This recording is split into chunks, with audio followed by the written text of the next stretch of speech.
मंगल भवानी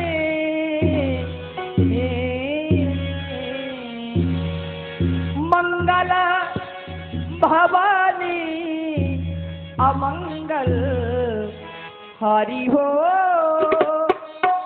जय सिया राम जय जय सिया राम। अमंगल भवन अमंगल हारी जय सिया राम जय जय सिया राम। ओ मंगल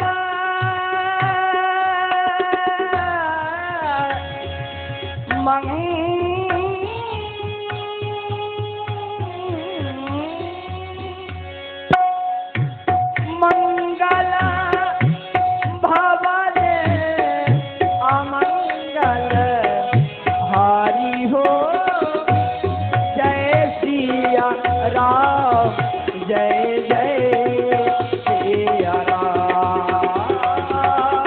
जय सिया राम जय जय सिया राम।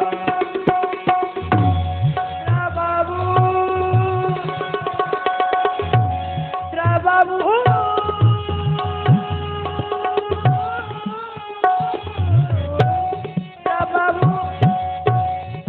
बाबू तो दशरथ बाबू तो दशरथ आजी बिहारी हो। बाबू तो दशरथ आजी बिहारी हो। जय सिया राम जय जय सिया राम।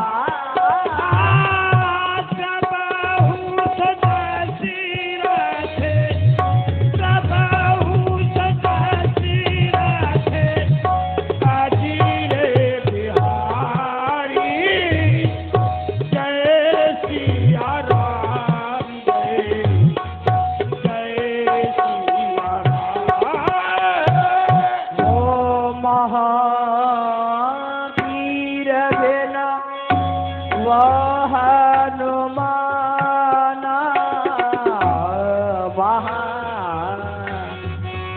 हो।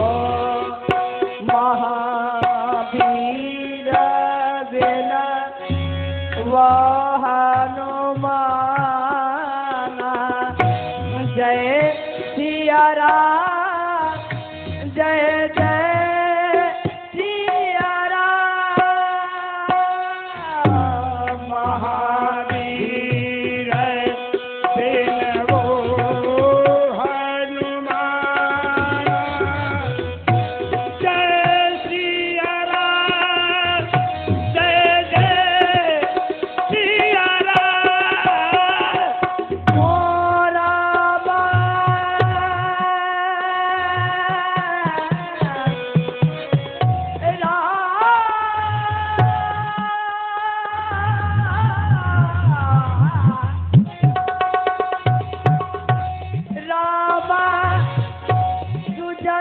जस राम तू जस जस आप पठाना हो। राम तू जस जस आप पठाना हो। जय सिया राम जय जय सिया राम। राम जय जय सिया राम। हो करी प्रणाम राम करी प्रणाम राम।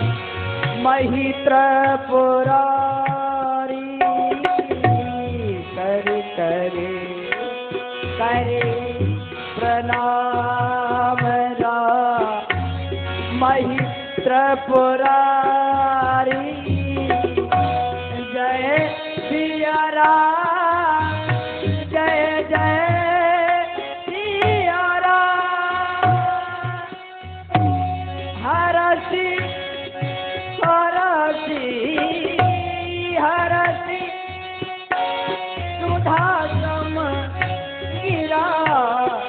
उचारी हो जय सिया राम जय जय सिया राम जय सिया राम जय जय सिया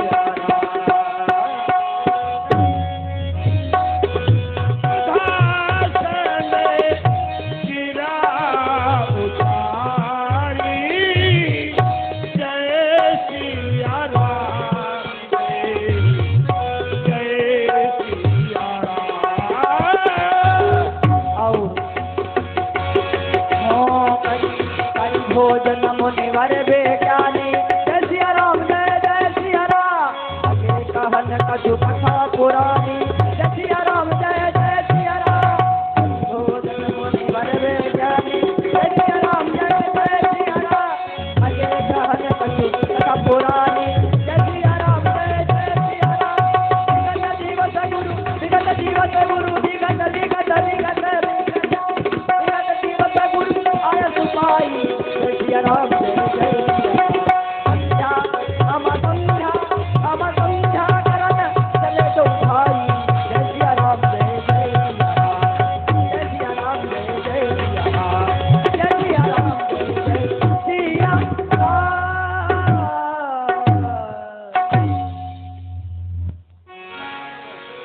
करी भोजन उपरांत मंगल भवन अमंगल हारी द्रवभूष दशरथ अजिर बिहारी श्री राम राम रघुनंदन राम राम श्री राम राम भरता गज राम राम श्री राम राम रण कर कस राम राम श्री राम राम शरणा भव राम राम चलति रघुवंश तिलक उत्सो कौशल्या हृदय नंदनो राम दस बदन निधन कारी पुंडरी कांता फल भंगुर जीवन है जग में मन मंजुल पुण्य कमाते चलो फिर अवसर ऐसा मिलेगा नहीं परलोक का पंथ बनाते चलो सत्संग करो पर तीर हरो हरि को सिमरो सुख गाते चलो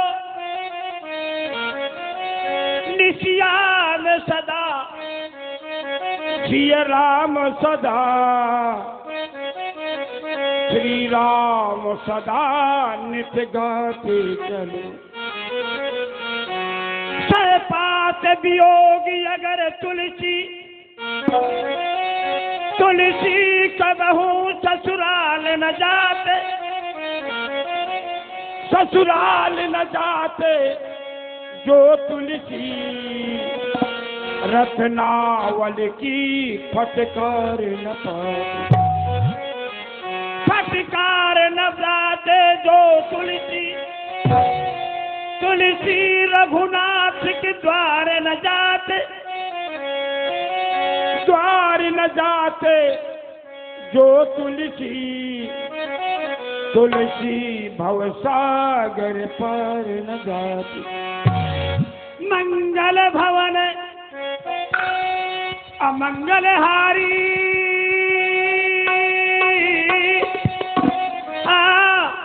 दबहू तो दशरथ अजर बिहारी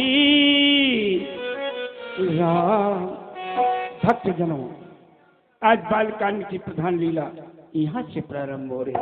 मंगल के भवन अमंगल का विनाश करने वाले श्री दशरथ जी के आंगन में विहार करने वाले वही प्रभु हम पर द्रवित हों, वाह कृपा करी भोजन मुनिवर विज्ञानी लगे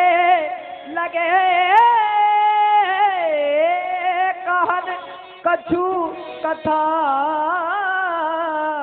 पुरा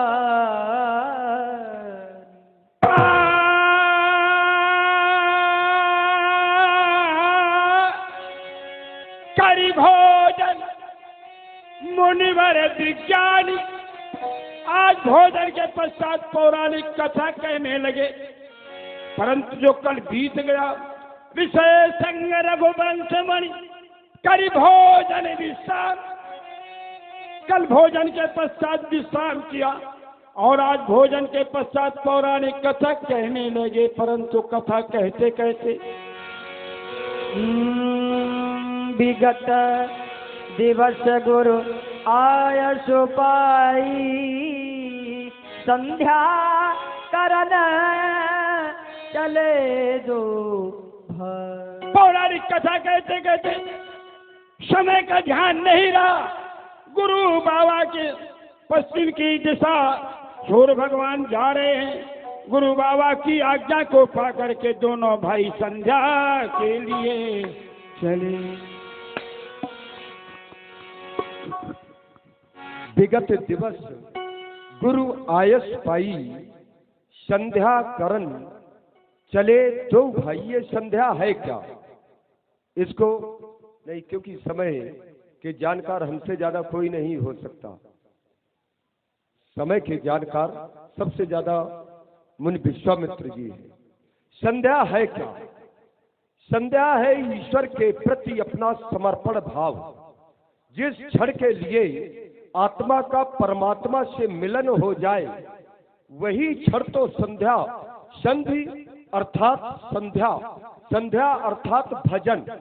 अपने इष्ट के प्रति पूर्ण समर्पण भाव आ जाए वही तो भजन है, उसी का नाम तो संध्या है। जहाँ संधि हो जाए, जीवात्मा का परमात्मा से संधि हो जाए, शिष्य का गुरु के प्रति समर्पण हो जाए, संधि हो जाए, वहां पर फिर तीसरा भाव ना रहे, एक ही कार आ जाए, वही भजन है, वही संध्या है। ये हमें आपको थोड़ा अपना ध्यान इधर को आकृष्ट करें और थोड़ा समझने का प्रयास करें, जीवन में काम आएगा। ये हमें आपको ये मानव का शरीर प्राप्त हुआ है और ये मानव का शरीर वैसे बड़े भाग से, क्योंकि बड़े भाग मानुष तन पावा, लेकिन शरीर प्राप्त करने के बाद ये कर्म क्षेत्र भी है, क्योंकि कर्म प्रधान विश्व कर रखा।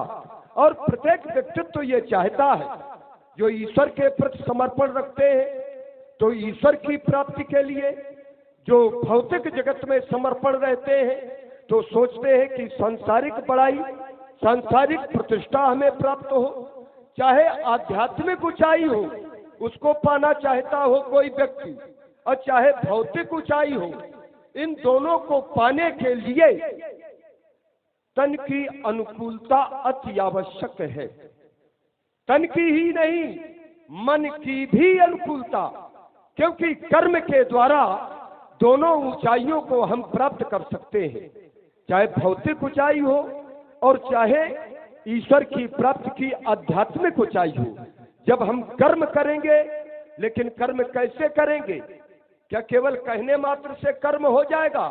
इसके लिए हमें तन को अनुकूल बनाना पड़ेगा। जब तन आधियों व्याधियों से रहित होकर के हमारे अनुकूल होगा, किसी भी प्रकार का कोई रोग दोष नहीं होगा, तभी तो तन अनुकूल होगा। और जब तन अनुकूल होगा तब हम कर्म करेंगे, क्योंकि कर्म प्रधान विश्व कर रखा। जब कर्म करेंगे तभी तो हम आगे बढ़ेंगे। लेकिन आवश्यक है कि अगर हमारा तन अनुकूल है तो क्या हम आध्यात्मिक ऊंचाई और ये भौतिक ऊंचाई को पा सकते हैं? नहीं पा सकते। उसमें भी संदेह है, क्योंकि तन तो अनुकूल है लेकिन हमारा मन अनुकूल नहीं है। काम तो हम कर रहे हैं, तपस्या तो कर रहे हैं ईश्वर की प्राप्ति के लिए, लेकिन मन बैठानस सोई सोचे जोगु तप बिहाई जई भावे भोगु। बहुत से ऐसे ऐसे तपस्वी हुए जो आध्यात्मिक ऊंचाइयों को प्राप्त करते थे, लेकिन तन तो लगा है तपस्या में, लेकिन मन न लगा होने के कारण उस तपस्या से अलग हो गए, उन्हें फल नहीं मिल पाया। और इन्हीं शब्दों पर रामदास समिति विदोखर आप कोर से श्री महामुनि के चरणों में 51 रुपए भेंट हुई है। बहुत बहुत साधुवाद। एक अपना गिरा है। तो तन और मन ये कैसे अनुकूल होगा, इसके लिए एक साधन है। और वो साधन क्या है? पहले तो भोजन, क्योंकि स्पष्ट संकेत हुआ कि करी भोजन मुनिवर विज्ञानी। अब भोजन के बाद विगत दिवस गुरु आयस पाई, संध्या अर्थात भजन करन चले दो भाई। पहले भोजन और फिर भजन। जब भोजन हम अच्छा करेंगे तो निश्चित है कि तन अनुकूल होगा, और जब भजन करेंगे तो मन अनुकूल होगा। लेकिन भोजन और भजन में जरा अंतर आप समझें, बड़ी ही शुद्धि समाज है। भोजन में भा शब्द है तो इसमें एक मात्रा का प्रयोग है, और भजन में मात्रा का प्रयोग नहीं है। तो भोजन करें तो, लेकिन मात्रा के अनुसार भोजन करना चाहिए। उसमें मात्रा लगी हुई है, मात्रा का विशेष ध्यान। अगर मात्रा का ध्यान नहीं देंगे और भोजन करेंगे तो वो स्वास्थ्य के प्रतिकूल होगा, अनुकूल नहीं होगा। और भजन में मात्रा नहीं लगी हुई है। भजन जितना अच्छा करेंगे, जितना ज्यादा करेंगे, वो आपका फलदायी होगा। दो बातों का विशेष, और ये दो बातों का विशेष ध्यान दे लिया तो चाहे वो आध्यात्मिक ऊंचाई हो और चाहे सांसारिक ऊंचाई हो, तन और मन हमारे अनुकूल हो जाएंगे और दोनों कार्य सहज ही सिद्ध हो जाएंगे। लाल, यहाँ पर समय भी अनुकूल है, और आयुर्वेद में बतलाया गया है कि भोजन कब करना चाहिए, भजन कब करना चाहिए। ये भजन के लिए बतलाया गया, वेदों में भोजन के लिए बतलाया गया कि सूर्यास्त के पूर्व ही भोजन कर लेना चाहिए। और भजन कब करना चाहिए, तो भजन के लिए बतलाया गया उत्तमा सूर सहिता, मध्यमा लुप्त भास्करा, अधमा तारकोपेता, सायं संध्या त्रिधा स्मृता। उत्तम कोट की संध्या अर्थात भजन कब है? जब भगवान भास्कर अस्त न हुए हो, उस समय जब कोई भजन संध्या अपने इष्ट का आराधन चिंतन बंदन करता है, वो उत्तम कोट का कहलाता है। लेकिन शेष जो है वो मध्यम और निकृष्ट कोट के हैं, उसमें केवल परिश्रम हाथ रहता है, फल की प्राप्ति नहीं हुआ करती। इसीलिए मैंने कहा कि हम समय के जानकार हैं, तुम अहू करिए, हम करते हैं। ये संध्या सबको सुखदायी है, इसे तिहू काल करना चाहिए, जो पावन जुग चली आई है। ये संध्या तर्पण जप हवन यज्ञ सब नित्य कर्म करना चाहिए, और भव सागर से यदि तरना है तो हरि सुमरन करना चाहिए। क्योंकि उमा कहूँ मैं अनुभव अपना, और सत हरि भजन जगत सब सपना। जयलाल, और ये पावन समय है, पावन समय का सदुपयोग करते हुए सद्रूपासना करें। श्री भैया रमेश जी आपको 21 रुपए महामुनि को भेंट हुई है। बहुत बहुत साधुवाद। और ये भाई श्री राजेश भाई जी भगौरा MP सरपंच साहब, और रमेश बालू शर्मा जी सुमेरपुर, आपको 50 रुपए महामुनि को भेंट करें, जो हमारे यूट्यूबर की नातेदार हैं सर्वोत्तर में। धन्यवाद।